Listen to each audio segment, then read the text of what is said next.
Hello, j'espère que vous allez bien. Bienvenue dans cette chaîne. Ceux qui ne sont pas abonnés, qui me voient pour la première fois, je m'appelle Fantine et je parle de Jésus, le chemin, la vérité et la vie.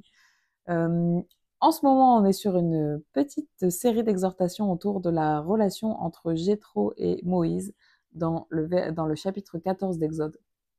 Et nous sommes au point 3 que je voulais aborder. Et en fait, ça serait dans le verset 7, toujours, Moïse, pardon. C'est un mélange de Moïse et de Boaz. Moïse sortit à la rencontre de son beau-père, il se prosterna et l'embrassa. Ils s'informèrent réciproquement de leur santé, puis ils entrèrent dans la tente de Moïse. Moi, ce qui m'a marqué, c'est le care, à quel point le premier truc qu'ils ont fait après s'être embrassés, c'est de se demander réciproquement des nouvelles. Voilà. Euh, j'ai tendance à tout spiritualiser parce que tout est spirituel, mais un truc que je fais et que je vous invite à faire, c'est prendre des nouvelles des gens autour de vous. Voilà. Parce que c'est hyper important. C'est hyper important d'être là les uns pour les autres. Ça coûte rien de demander à quelqu'un comment ça va, mais des fois, ça peut changer une vie.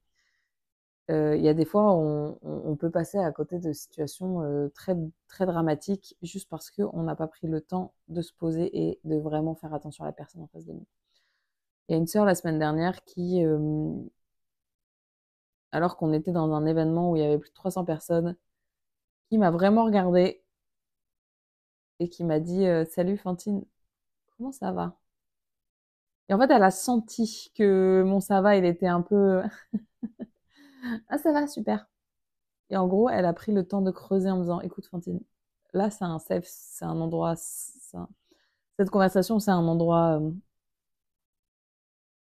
sécure, donc comment tu vas vraiment?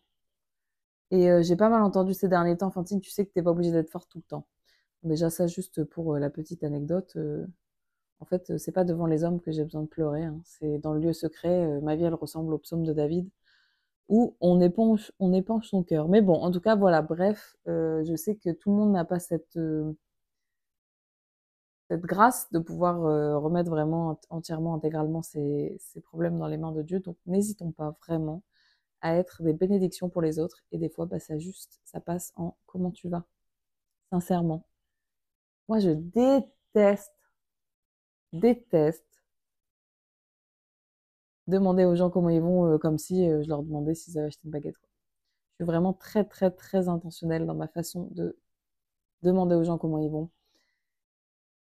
Et je pense que c'est donné à tout le monde et ça demande juste de l'exercice. C'est comme prier en public. Au début, c'est pas facile. C'est comme, euh, c'est comme lire la Bible. Au début, c'est pas facile. C'est comme faire un marathon. Au début, c'est pas facile. En fait, toutes les choses sont pas faciles, mais c'est des soft skills. Et en fait, ça se travaille. Ça se travaille. Et comment on fait pour travailler son care? Eh ben, en faisant attention à prendre soin des autres. Commencer à prendre soin des autres, et ben, des fois, c'est juste, moi, je sais que je suis quelqu'un qui parle beaucoup. Et ben juste, des fois, je vais faire en sorte de poser que des questions au lieu de raconter ma grande vie. Et ça, c'est un effort où j'apprends tous les jours à m'améliorer là-dedans.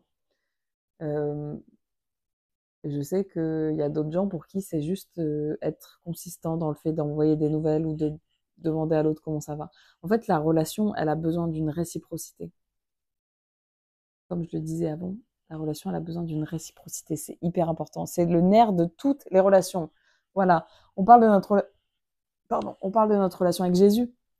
Notre relation avec Jésus, c'est un dialogue, c'est réciproque, c'est pas juste moi qui lui parle, moi qui lui parle, moi qui lui parle, moi qui lui parle, moi qui lui parle. Hop, j'ai vidé mon sac, basta, bonne nuit, à demain la compagnie. Non, j'étudie sa parole, je cherche à le connaître, je cherche ce qu'il veut m'apprendre, je l'écoute. Et pareil, en fait, Jésus, il fait pas que nous envoyer ses commandements, ses leçons et tout. Lui aussi, il a du temps où il nous écoute, il nous aime, en fait. Donc voilà. Ah, soyons plus comme Jésus dans nos relations. Soyons plus comme Jésus dans nos relations. Et je prie vraiment que tout blocage, tout conditionnement, tout trouble de l'attachement, toute chose qui ne soit pas de Dieu, donc qui nous empêche d'être dans le care avec les gens, parce qu'en fait, c'est ce que Jésus nous demande, hein. Aimez-vous les uns les autres. Aimez-vous les uns les autres comme je vous ai aimé. Donc en gros, Jésus, il a lavé les pieds de ses disciples. Jésus, il était là tout le temps avec eux. Jésus, il les a exhortés. Jésus, il les a soutenus. Jésus, il les a bénis. Jésus, il les a guéris. Il était là avec eux. Il était disponible. Il était accessible. Donc voilà. Et en fait, le Seigneur, il veut ça de nous. Il veut ça de nous. Il veut qu'on soit en communion fraternelle les uns avec les autres. Il n'est pas bon que l'homme soit seul. Bref, soyez bénis. Et, euh, et vraiment, c'est un sujet qui me touche énormément. Donc, je prie vraiment que le Seigneur vous touche au travers des mots que j'ai donnés aujourd'hui et que le Saint-Esprit vraiment puisse, rien que par ma parole là, que le Saint-Esprit puisse guérir des choses dans vos cœurs afin de pouvoir avancer dans ce domaine de vos vies. Soyez bénis.